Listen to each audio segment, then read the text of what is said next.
Yeah. Exactly. Exactly. All right, guys, you ready? It's 10 o'clock. I'm letting them in. Okay. Do it. Good morning, everyone. Mr. Leota. Hi. Hi, welcome back. Good morning. Hello. Hey, Ethan. Hey, how you doing? I'm good. Good morning. Morning. Yeah. All right. All right. Well, good morning, everyone. Welcome to day 2 of the New York State Craft Brewers Conference. My name is Jen Myers, and I'll be the moderator for this session. All sessions today will be sponsored by Marathon Energy, so thank you to Marathon. Before we begin, I just want to touch base on a few housekeeping rules. Please keep yourselves on mute unless called upon for a question. If you do have a question, please put it in chat and I will call on you when it's appropriate. I also will be posting quite a few links throughout this session. So if you feel like you missed any links or you'd like more information about them, please feel free to email me and I'm happy to give them to you. And I also already posted a sign-in attendee sheet. If you guys wouldn't mind just taking a couple seconds and filling that out, I'd appreciate it. So thank you. Let's see. With all that said, I am happy to welcome you to Production Planning and Inventory Management with Paul Guarracini. Hi, Paul. How are you? Good. Welcome. So just a little history about Paul. He is the partner and brewmaster at Sager Beer Works in Rochester, New York. Prior to beginning his brewing career in 2012, he spent 30 plus years at Eastman Kodak Company, working in supply chain management, both as a supply chain director and lean management consultant. Now at Sager Beer Works, he has applied those chain ideas to his own operation. Paul, welcome and thank you for moderating this or hosting this session. Thanks, Jed. This is great. It's a topic that I spent a lot of my career doing, and now, as you'll see, I get to apply it in my little brewery. So it's a nice add-on from what I used to do. I'm going to have a PowerPoint presentation, and so I'm going to share that, and I'll be talking from that. So hopefully you're able to see that. Get that going. Give me a second. Oh, let's get it in slideshow mode. That would be good. From the beginning. All right. Technology is amazing. Okay, simple ways to save time and money applying lean thinking to brewery planning. So that's what we're talking about today. And just a little more about Sager Beer Works. It's a little 5-barrel brew pub in Rochester, New York. And there's some pictures of the equipment there and our little tap room. So moving on to production planning, inventory management. Boring. I mean, as brewery owners, brewers, we want to make and sell beer. That's what we started the businesses. That's why we're in the industry. We love doing that. But we're stuck doing some of these other things that I call necessary evils: bookkeeping, purchasing, maintenance, and things like that. We have to do them to make the business successful, but not that exciting stuff. So the plan here is then let's figure out how to do these necessary evils in a way that does the job, gets done what we need to do, but will minimize the time and effort, because let's face it, that's not why we started these businesses there, to do those things. So trying to push down on the investment and the efforts of doing these necessary evils like planning, scheduling, inventory, etc. So in particular, lean manufacturing, or more broadly, lean thinking techniques and philosophy really can help in this area, especially for smaller breweries that don't have a lot of time, money, etc., but need to solve these same business problems. So when we delve into production scheduling, inventory, I always come back to these basic operational questions that every every business owner, every operations manager, every factory actually ends up doing. Think about it. Breweries are really little factories. So first question, are my beer and ingredient inventories under control?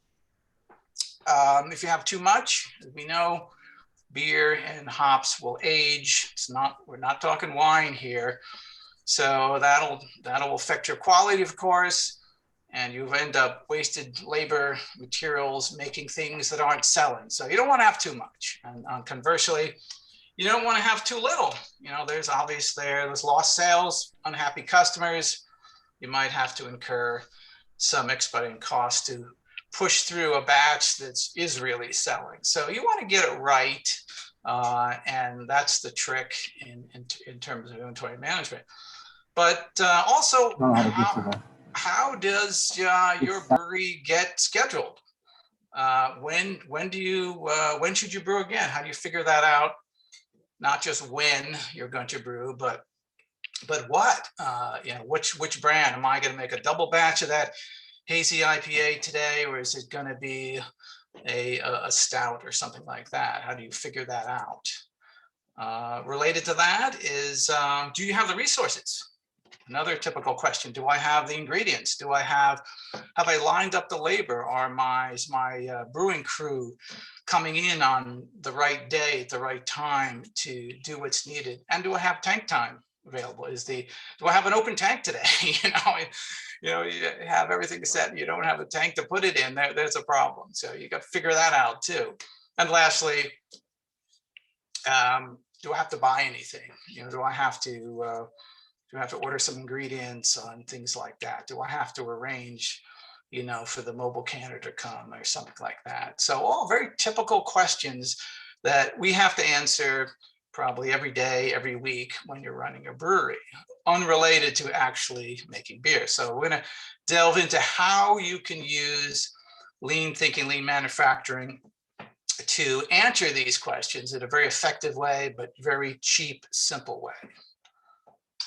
So back to what is lean thinking and lean manufacturing. So these ideas started in the 1960s in Japan with the help of some Americans, and has had a very large impact, a very successful impact on Japanese car companies, particularly Toyota.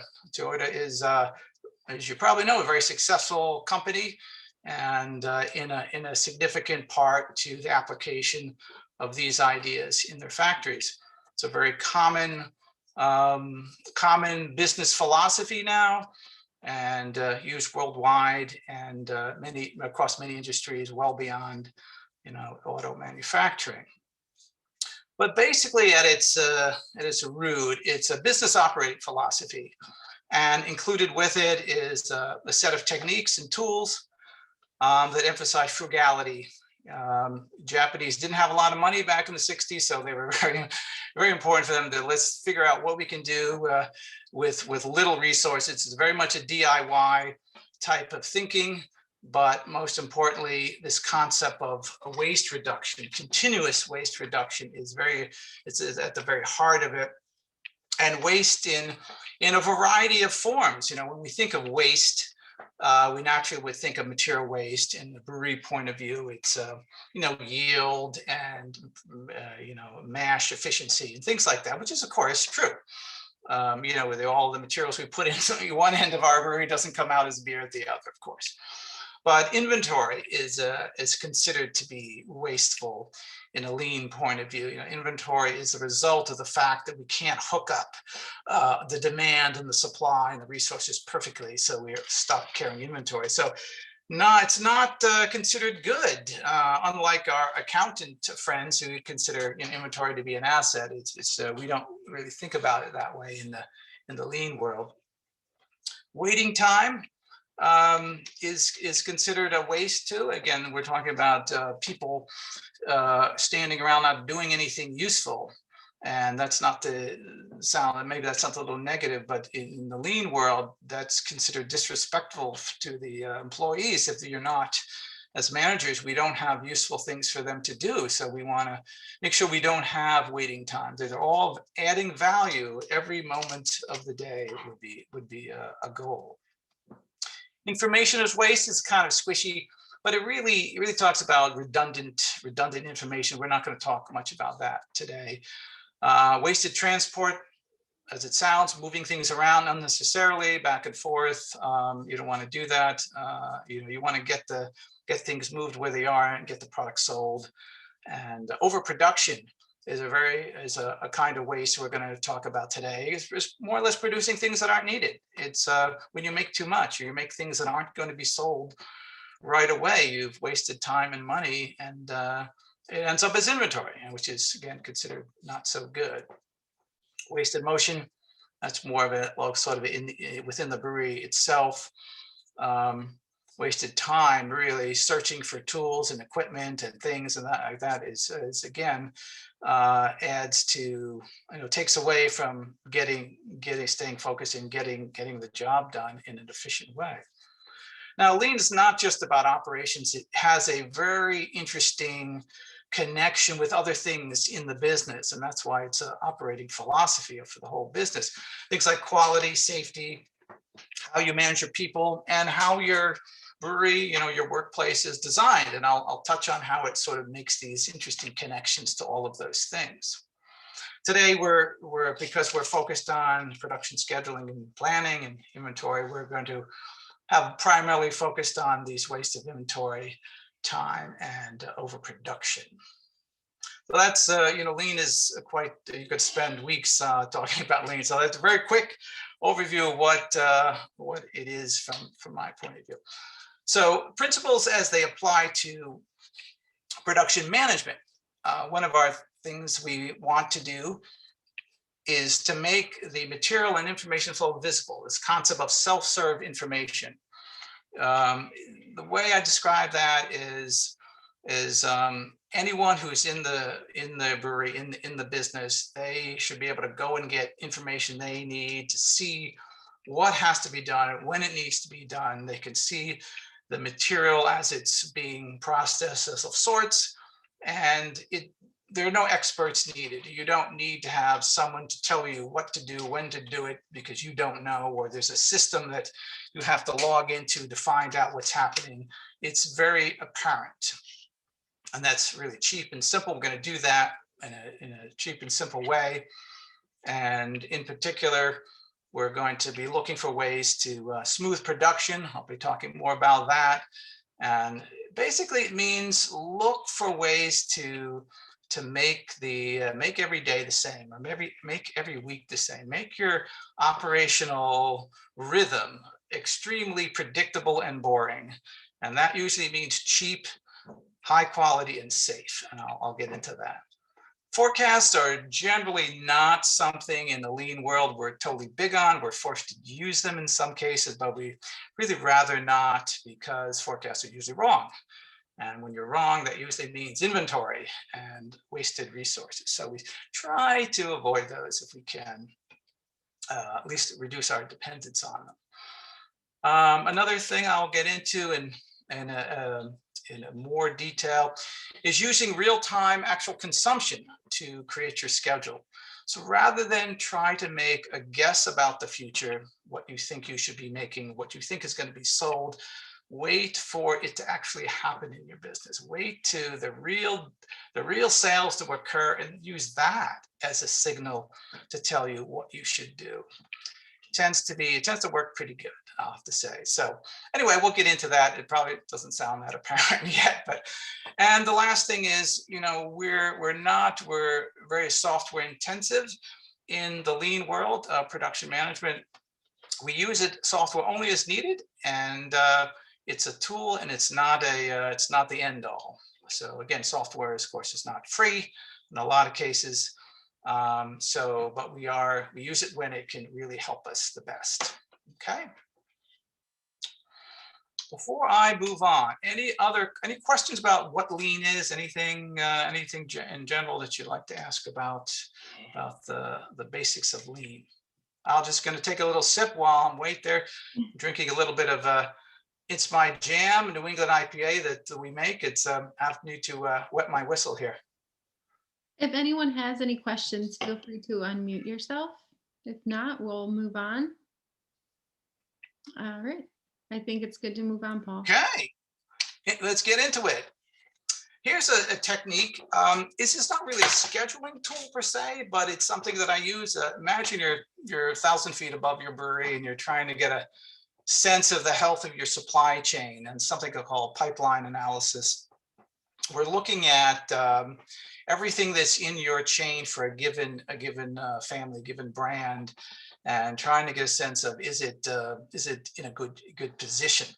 So this table is all based on in half kegs. It could be gallons, barrels, and things like that, but I just did it in half kegs. Down the left-hand side, you see families or brands. I did this in there's 5 different beer families. These could be brands too, I suppose. Then there's a column for each stage of the supply chain, starting at the beginning, fermentation tanks, whatever's in your fermenters, and maybe another column if you have bright tanks or you're doing some aging of some kind. Maybe there's another column for that. And of course, you're on hand what you actually have in kegs or serving tanks. You know, you could, this is very simple. There's only 3 different stages here, but if you had a distributor or more than one distributor, they could be additional columns in this, or maybe you have multiple multiple breweries or something, and each would be, if they happen to have the same stuff in it. I mean, you're trying to figure out all the inventory that's in that pipeline from beginning to end. I did in the far right column there, I have a column that says demand factor. That's just another normalizing factor that I use. A factor of 1 is an average demand family.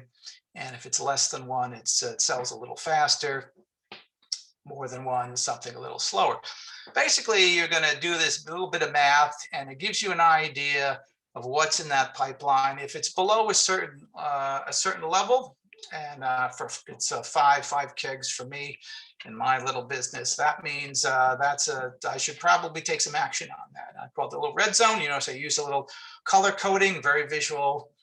I suggest you try to use colors all the time when you make visual design of things. Green is that pipeline was good, no action needed by me. Yellow, maybe I should worry about it. Purple, I got too much, I blew it. I shouldn't have made an extra batch. I got too much of that family. Maybe I need to discount it or something like that.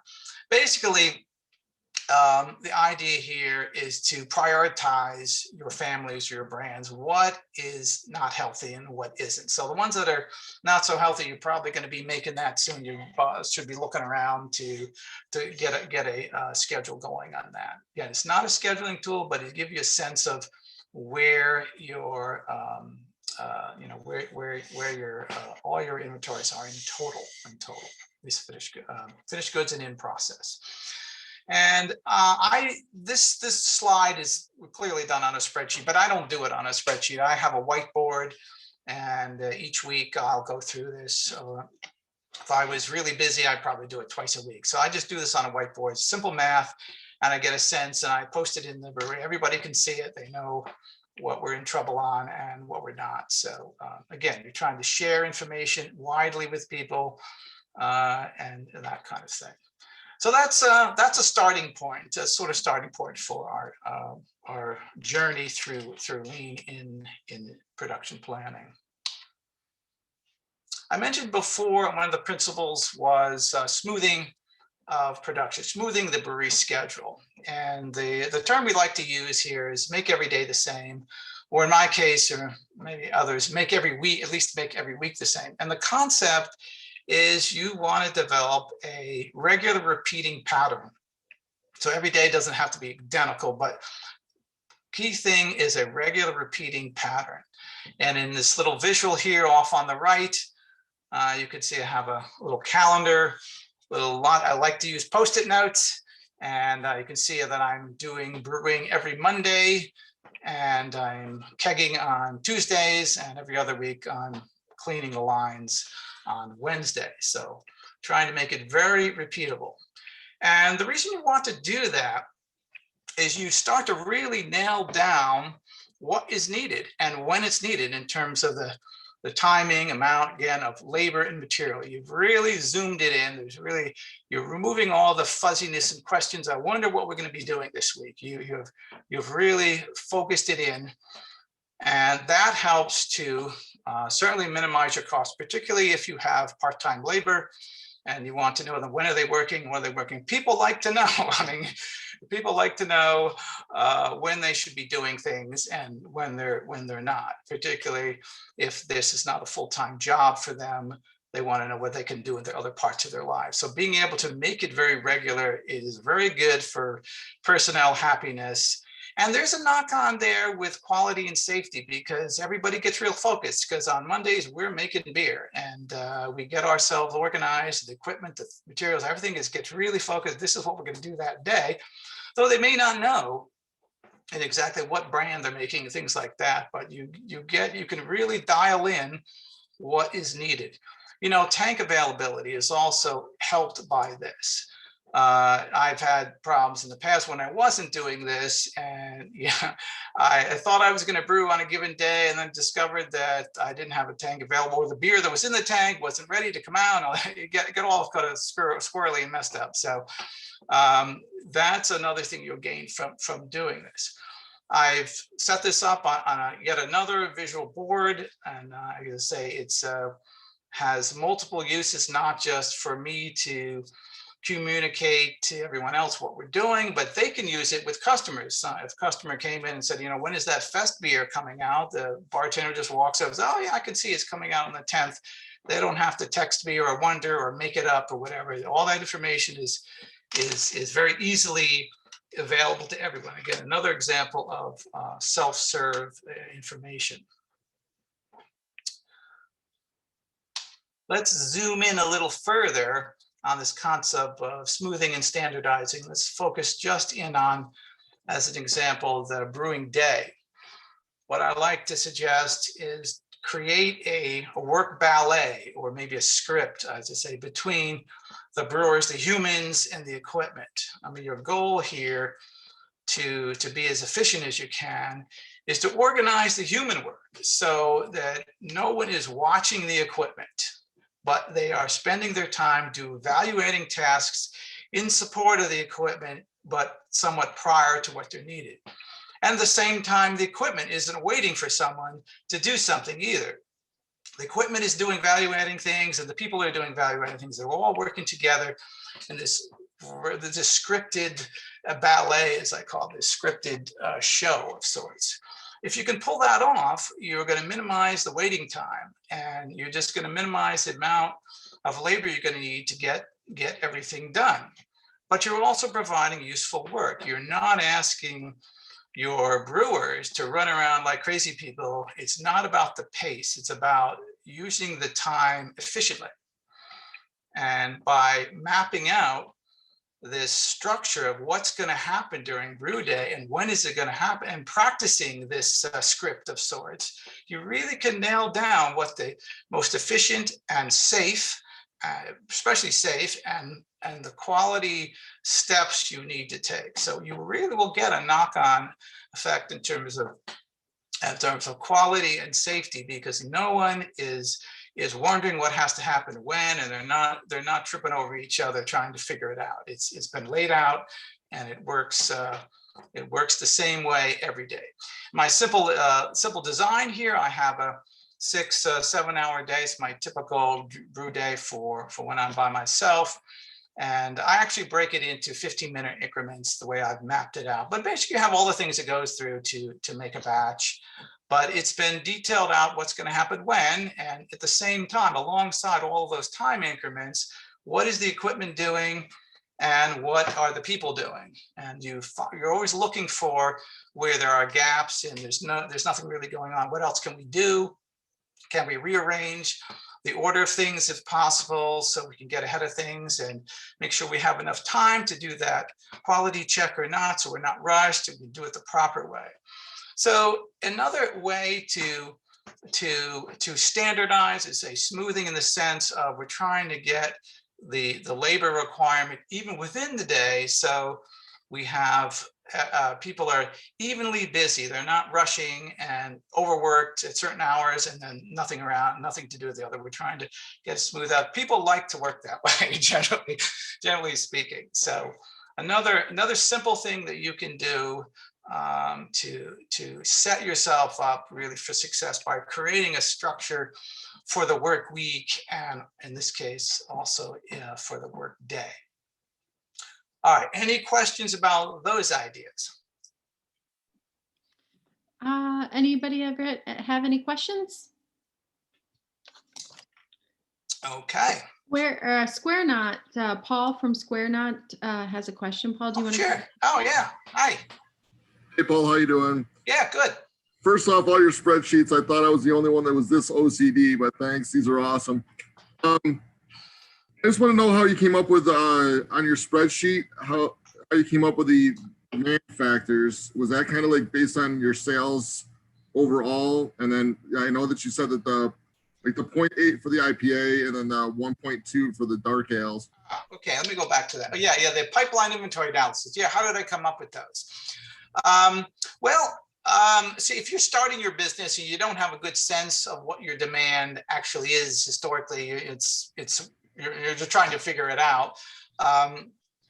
You're going to feel it through. I mean, again, I'm not using this to precisely schedule things. I want to get a sense of control on where inventories are. So it was a rough guess, and I've been adjusted these over time by using it.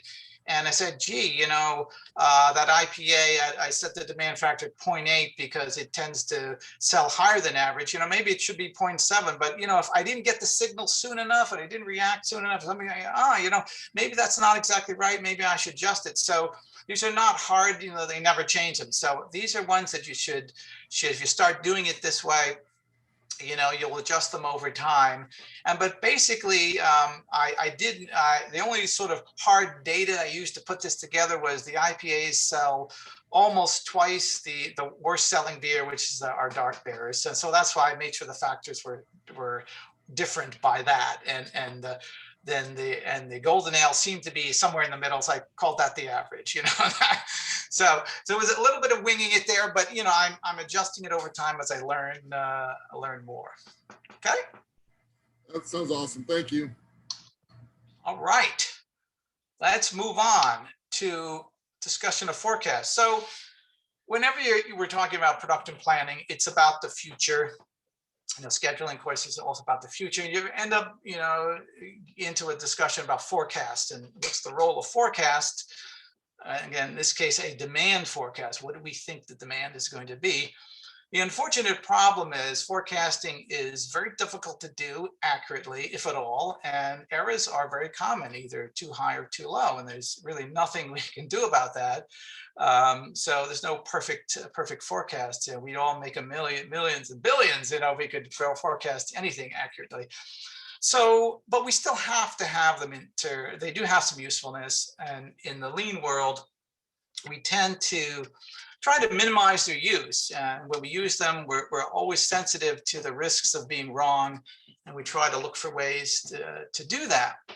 And a couple examples of how you can do that. And I use all three of these. One is forecasting what I call at a high level. Where possible, and that is something like forecasting at a brand, above a brand level, even sometimes at a family level, as high as you can, not at the actual packaging level for 12-ounce cans or something like that. I wouldn't try to forecast that level. I'd stay higher at a total IPA or something like that. And the reason is statistically, your forecast is going to be more accurate when you use it at that level. It's just to be a better forecast. Doesn't remove the need to know what's going to happen at the item level, but we'll deal with that in another way. Also, the time frame that you're forecasting is pretty important.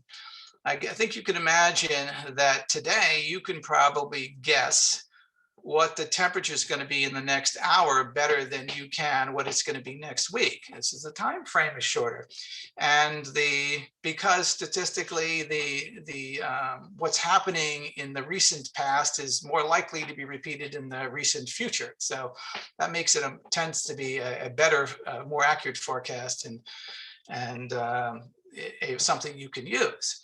So that does beg the question, anything you can do to shorten your brewing cycle. Again, don't give up on the quality of your beer, but anything you can do to make it smaller, don't leave the beer in the tank any longer than it needs to be, etc.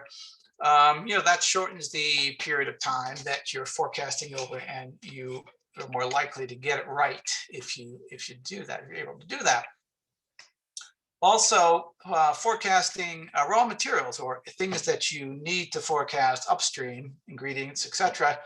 That it can be better than forecasting downstream, simply because those raw materials are more flexible, right? The base grain you can use for most of your beers. And so if you get it wrong in terms of one brand, you could use that grain for another brand, things like that. So they're more flexible. So that can reduce the risk of being wrong.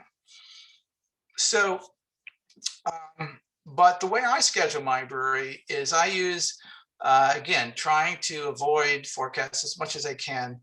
I use a consumption-based process, or really a process based on sales, the actual sales. So basically what it's going to happen is I am going to use the actual sales from the brewery to drive the schedule. I'm not going to guess the future. I'm not going to try to do that very much. I'm going to use the actual real-time sales to tell me what I should be making in the brewery.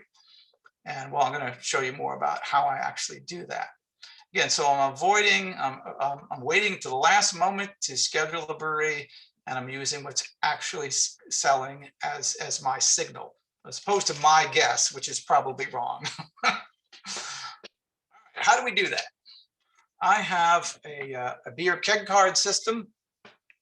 This is a very common lean tool that I've applied to the brewery. Every keg has a little plastic sleeve on it, and inside the sleeve is a colored card, and that card is put in the sleeve whenever the keg is filled. The color of the card indicates the family, and then I write on exactly the brand. So whenever I'm kegging, I'm putting these little cards in these sleeves, and then the filled kegs go off to the cooler. In the cooler, here's what the cooler looks like. There are lanes in the cooler for each family, each brand, each family. And as you see, obviously they're triple stacked, and you can see the tags. They're all oriented outward, so anyone can walk in and see how many is there and of what is there. So counting becomes really easy. We're not relying on the collar, the keg collar, to figure out what it is, which you can't see when it's stacked.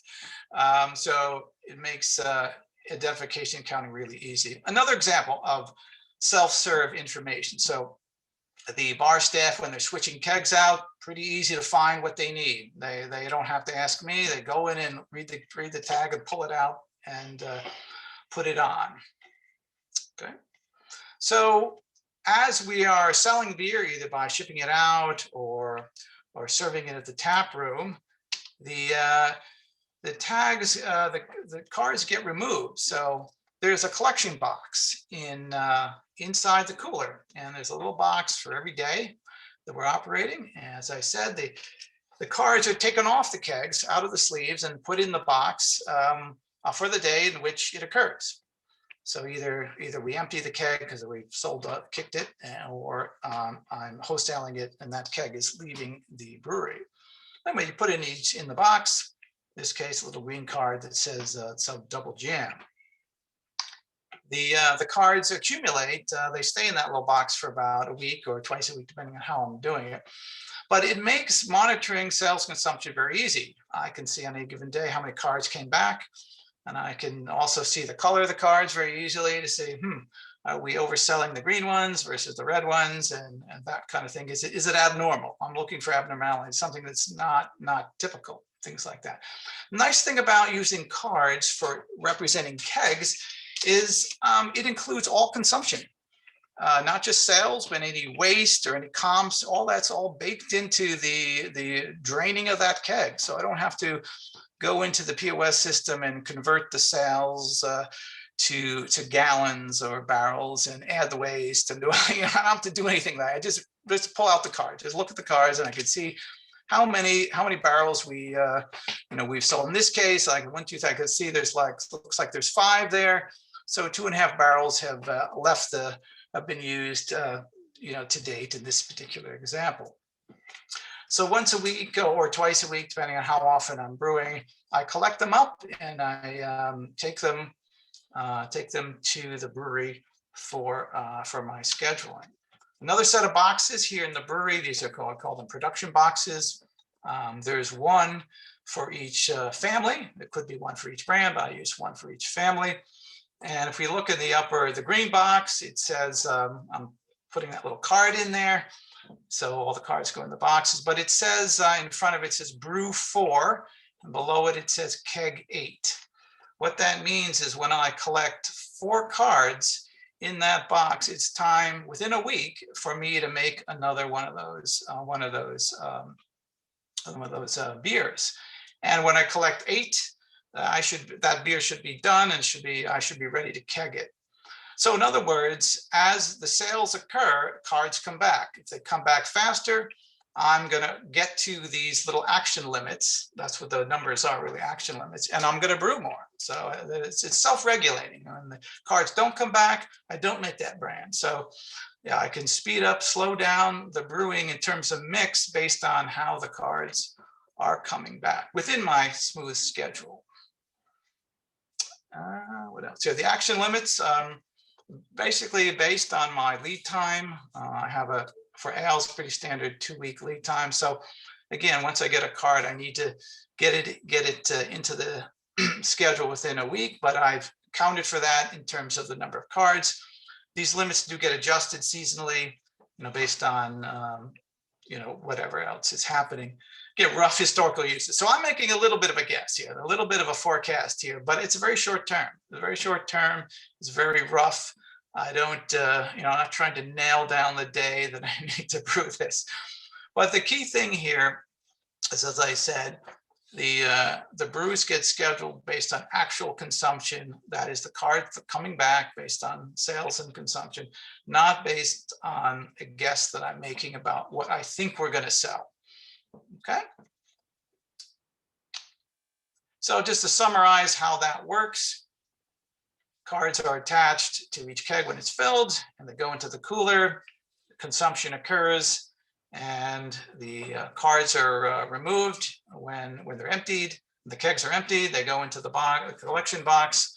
I accumulate those cards in the production box, and when we hit one of the action limits, that brew is scheduled, and the flow just returns. Those cards get reused, and it just keeps rotating through.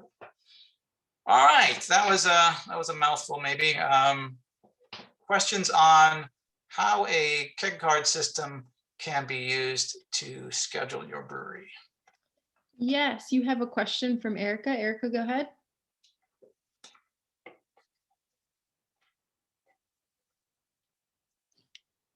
Erica, are you there? Oh, she's on the phone, so I'll go ahead and ask it for her. Okay, She sure. wants to know if you have had to do anything like this for tracking cans. Cans, like Yeah. individual. Sorry. That's all right. Yeah, I was just saying that I was totally nerding out with your color coding system. I absolutely love that.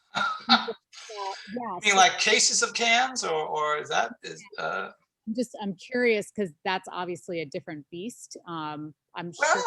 Well, no. I mean, imagine if you were just doing cans, and you could have a reusable card for every case, and it's just slipped into the side of the case. And when the case is shipped out the door, the card is removed from the packer and put in a box. So yeah, definitely. Imagine you have a whole cooler full of cases. In the front is this little card that's just stuck in the side between the the cardboard packer and the cans there, and they're just sitting there, and you can count them up. Sure, yeah, easily. Sure, you can do that. Yeah, no problem. Awesome. Okay, does that answer your question? Is that good? Yep, I think so. Okay, all right. How we doing, Jen? Should we? How we doing on time here? You good? You got 20 minutes. Oh, nice. All right, let's keep going. Ingredient planning and purchasing. Now, here's an area where Because of the logistics efficiencies of buying in full pallets and truckloads, and possibly the lead times, can be longer than a couple days or so. You might have to do some forecasting, and I end up having to do some here. It's really hard to get out of that. But again, as I said before, anytime you get stuck doing some forecasting, figure out how to avoid doing it.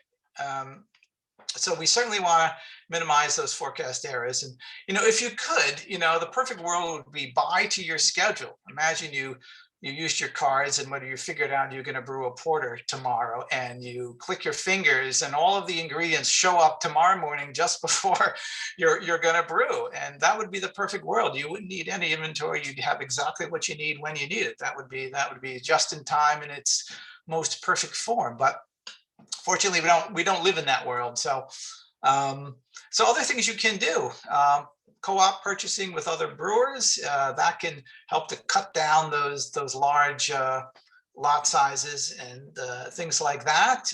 Homebrew clubs sometimes. Here in Rochester, we have a very nice arrangement with the homebrew club. They have their own grain store, so I need 5 pounds of this or that. I can get it from them.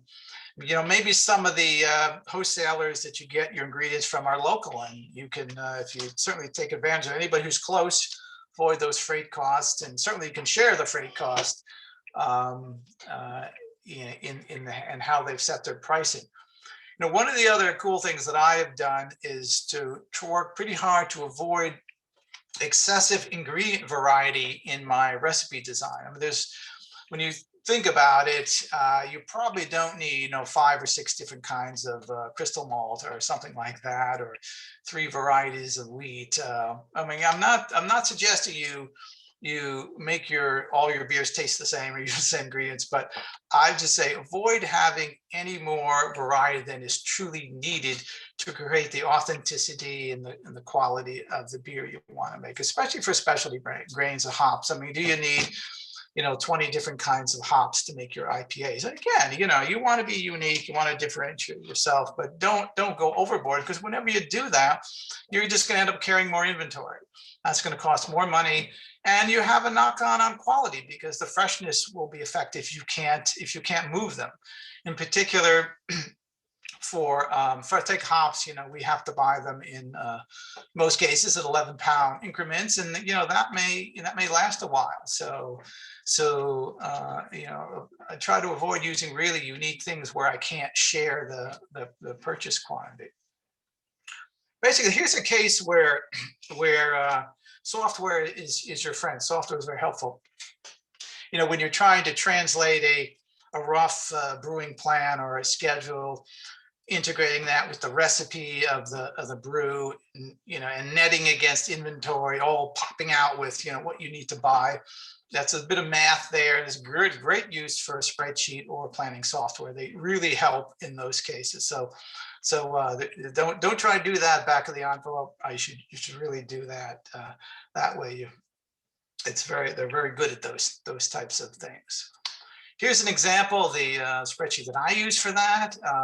This was just an Excel spreadsheet that I created. In the top half, you can see a list of beers. This is not a schedule. These are just my guesses as to out into the future, the next 6 or 7 beers that I think I'm going to have to make. And again, I use my card system and my other tools to really nail it down. But I'm more interested here, not the brands, but the ingredients that go into them. And here you see down the left-hand side is just, these aren't real recipes, just so you know, just sort of a just hypothetical list of ingredients of grain and hops. So there's the recipes, and then the bottom half, I have an inventory snapshot. I take my inventory once a month, but if you're really busy and you've got a high flow, you should probably do it once a week. But anyway, there's that. And then the math at the bottom, anything in red is an ingredient. In order to do these beers, you're going to need to buy some. And it also tells you how much to buy too. Down the bottom, these are ounces of hops, not pounds. So again, it's simple math, and it helps. It really does add a lot of value doing that. I suggest you certainly, you probably do it already, but that's a simple way to do it. Doesn't take much time to create those things. Another thing in the realm of managing inventories on the ingredient side is I mentioned earlier about avoiding excessive variety. I also, in my writing in my recipes, I also try to create the amounts in full bag, 10-pound or 20-pound increments. So I have this bucket here, which I've marked in 10 or 20-pound markings. So basically what it helps me do on Brew Day, I don't have to weigh anything. So it's either a full bag or I pour it into the 10-pound line or the 20-pound line and in it goes. So there's no weighing. I avoid all of that, all of the steps to do that. In addition, when I'm taking inventory of the grain, since I've taken things, particularly for specialty grains, I've taken them out in 10-pound increments. I can look at the bag and I can pretty much know what's in it. If it's a little less than half of the bag, it's probably 25 pounds. It's a little more, it's 35. It's almost full, it's probably 45 pounds. So again, I don't have to weigh anything when it comes time to do inventory. Again, just trying to avoid extra steps and time it takes to do these various inventory things. Another thing I've done periodically whenever I buy a full pallet of base grain, and you start using it, it's 40 bags, sorry, when it comes in, but after you use a bunch of bags, who knows how many are on there, maybe there's 5 bags to a layer. I don't know, you can't, it's hard to count them up. So what I do is I save the bags. And so I count the bags and then I just net that against 40. I know how much is on the pallet. Again, really simple to do. And you have pretty accurate method of doing it. So that's another thing you can do to help with your grain inventory. With hops, you still have to weigh them. I do have a scale. I do have to weigh them.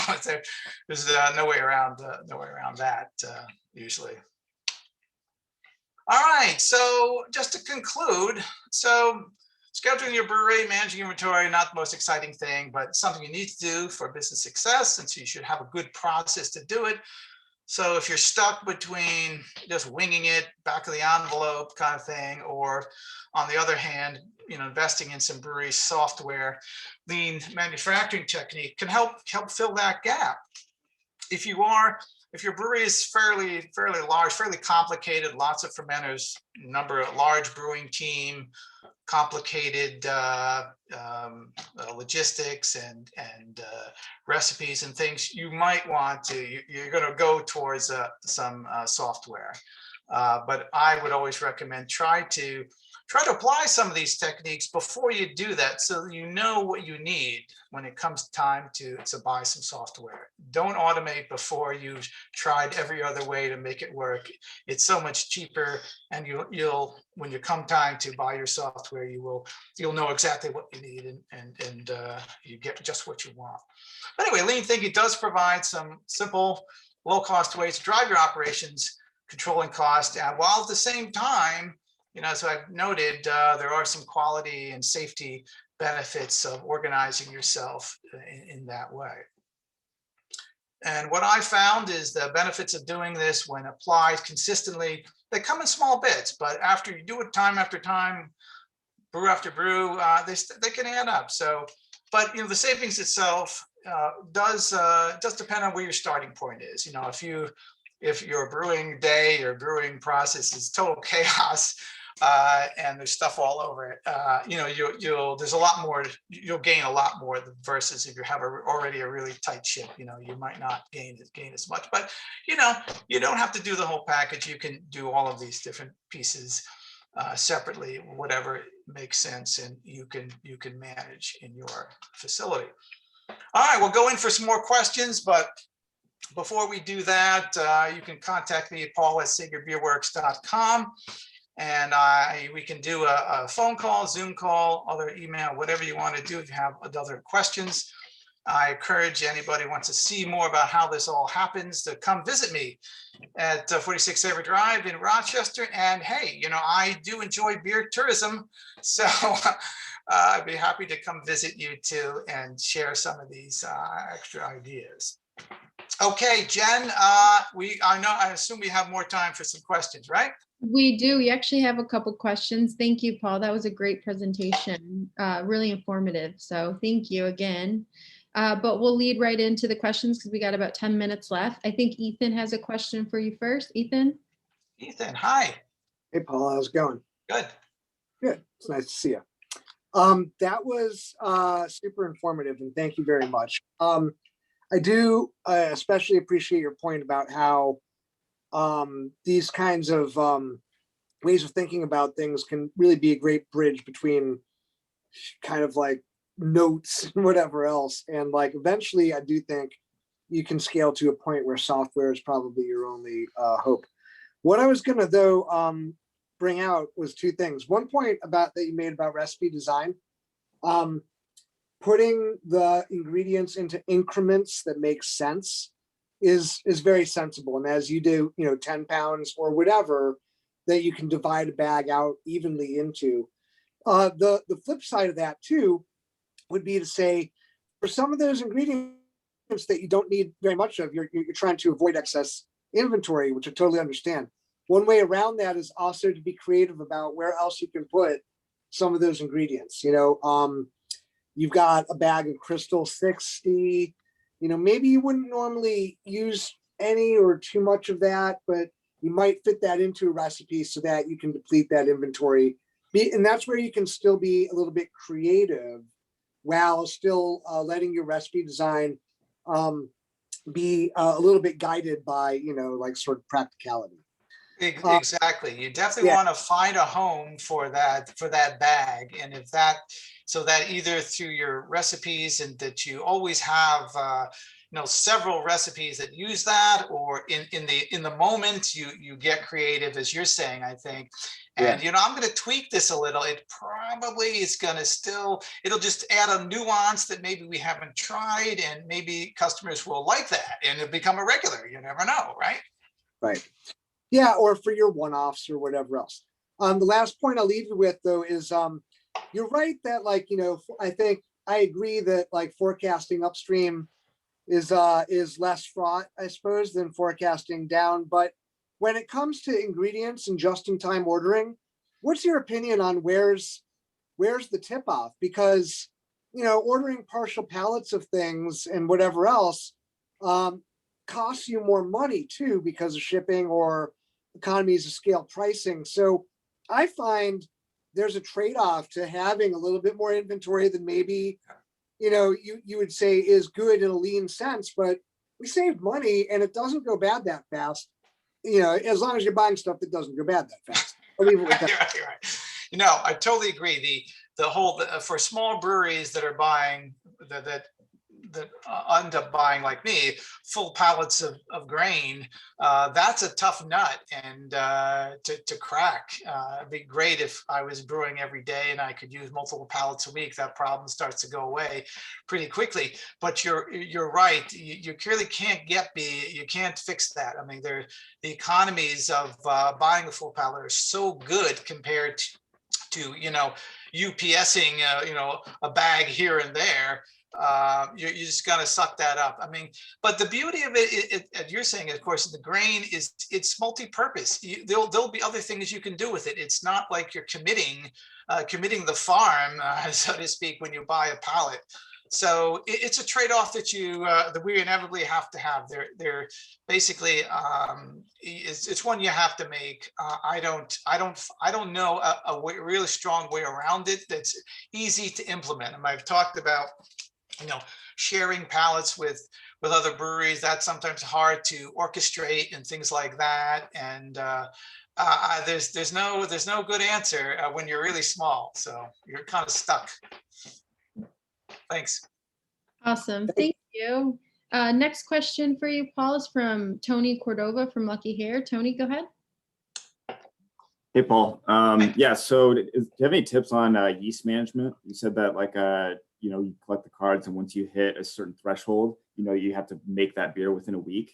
If I don't have the yeast, I'm usually waiting a full week before I can even get that yeast. But I feel like if I push it out a little bit farther, say I need to brew this beer within the next 2 weeks, that time frame is just massive and probably become a little bit less predictable. Good point. I guess I have two thoughts. One, I hate to say it, but sometimes you may be having to brew to the yeast you have, and you're stuck with them. You made a commitment, and it's perishable, and you might have to I hate to have you're not brewing to what's selling, but brewing to the yeast you have, but you may be stuck with that. I exclusively use dry yeast, which of course I save, and I order to the exact. Well, that kind of just like I order. As we was talking with Ethan, I order to my rough guess of the future when I order the ingredients. I do that with yeast too. But fortunately, yeast, a light grain, is very useful. I mean, I have 4 different strains, and so I don't use even one. I could make my life easier by, only using one strain, and then I always have the kind I need. So, but I do sort of guess the future on yeast and have the bricks around. But not more than one, so that's sometimes I get caught, on that. There's there's no real good answer to ingredient as a purchasing. And so that's why I sort of left it at the end, because, the acquiring of the raw materials takes time, and you can't always react as fast as you want without carrying an inventory. That is, as I say, a tough nut to crack unless you have, Country Malt Group next door or somebody like that, distributor next to you. You can get it, next day. So it's great for those that can get that. But anyway, sorry, that's not a really great answer, because there really is there's no solution, perfect lean solution to that one. Awesome. Thank you, Paul. And then your last question is from Evan Fleury from Sato. This has actually been quite a question that's been asked quite a lot throughout your presentation. Evan, go ahead. So this is not just from me. This is from a few people here, but we saw the picture of your triple stack kegs. How are you doing that, both getting them up there and keeping people safe at the same time? Okay. All right. So I'm a little guy, so trust me, I am not lifting those things, and nor is anyone else. So I made the investment in a keg stackers made by Vermet, and it's the nuts. You can lift 2 full kegs at once, and you stack them on the third. That's how we do it. There's no one is allowed to manually handle kegs in our place. They're 160 pounds. I mean, I'm not going to take that risk. People drop it in on their toe and all that mess. So yeah, that's how so with that tool, I can minimize my footprint. I can put 3 in there. So you can't go higher than that with that particular device, but I wouldn't go higher than that anyway. But that's what I have. So it costs about, I don't know, it's not cheap, honestly. It's maybe $1,200 or so, but it's worth its weight. I'm going to tell you, that's how I get kegs around the brewery. I wheel them around on that too, from the brewery to the cooler and back again. That gets used quite a bit. So. We have one as well. They're great. Highly recommended. And they're manual, so I get a good workout too. They make automated, motorized versions, but they're easy to fix. It's really just a winch on on a big frame. Yeah, on a frame. They're super simple. So we fixed ours, quote unquote, several times. It's no big deal. Yeah. They're great. Awesome. Well, thank you, Paul Guarracini. Thank you to all of you for attending this session. We really appreciate it. Just a reminder, please subscribe to the NYSBA YouTube channel to watch all the session recordings you may have missed. And coming up next at 11:30 is Positioning Your Brand for Success. We hope to see you on there. If not, have a great day. Thank you, everyone. Thanks. Yeah. Bye.